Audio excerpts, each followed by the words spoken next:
Ғылымның тілін тапқан ғалымда, ел қорғаған батырда, тілінен бал тамған ақында, тегеуріне темір балқытқан небір кіл мықтылар да ұстаздардан білім алған. Жаңа Қазақстан, жаңашыл ұстаз, жаңа ұрпақ. Бұл бәсекеге қабілетті қоғамның жаңа ұраны. Ендеше жаңа ұрпақтың бойындағы шамшырақты жаға білетін жаңашыл ұстаз мен Талапқызы Бұлбұлхан, қазақ тілі және әдебиеті пәнінің мұғалімімін.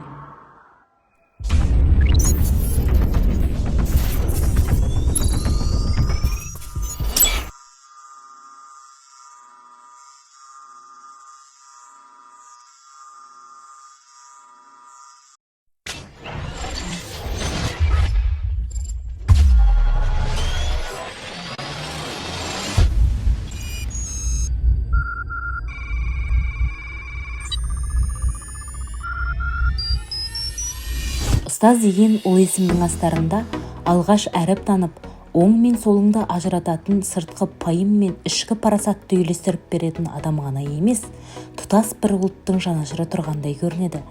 Саналы шәкірттің шам шырағын жаға білу де сол ұстаздың қолында.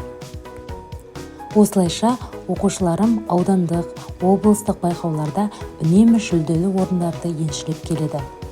Оралхан Бөкейдің туған күніне орай ұйымдастырылған Шығыстың жұлдызы атты аудандық байқауда бас жүлде иеленсе, Алтайдың сырлы қаламгері атты жерлес жазушы Әлібек Асқаровтың шығармашылығына арналған Туған жер, көркіңе бас иемін атты аудандық байқаудың бас жүлдесін еншіледі. Жерлес ақын Әлібек Қаңтарбаевтың туған күніне орай ұйымдастырылған Өзегім от пен жалын өртті демім атты аудандық байқаудың 3-ші орнын еншіледі.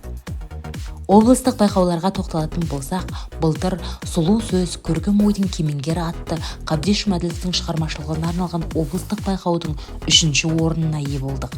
Жарқын болашақ атты республикалық қазақ тілі олимпиадасының облыстық кезеңінің 3-ші орнын еншіледік. Биылғы жылдың өзінде республикалық пәндер олимпиадасынан қазақ тілі мен әдебиеті пәні бойынша аудандық кезеңнен 1-ші орынды еншілесек, облыстық сұлу сөз, көркем ойдың кемеңгері атты Қабдеш Жұмаділовтің шығармашылығына арналған байқаудан 2-ші орынды еншіледік. Мектепшілік дебат үйірмесінің жетекшісі болғандықтан үнемі аудандық, облыстық дебат байқауларына қатысып, сертификаттармен марапатталдым. Мектеп жастарымен бірігіп, бос уақытымызда үнемі өз білімімізді жетілдіру мақсатында интеллектуалды ойындарға қатысып, қалалық квиздардан қалмаймыз. Адамның адамшылығы жақсы ұстаздан деп ұлы Абай айтқандай, мұғалім тәрбиесі мен өнегесі оқушының болашақ азығы. Жақсы ұстазға кезіккен шәкірт өмір майданында мойымай күресіп, алдағы болашағында бақытынан таймасы анық.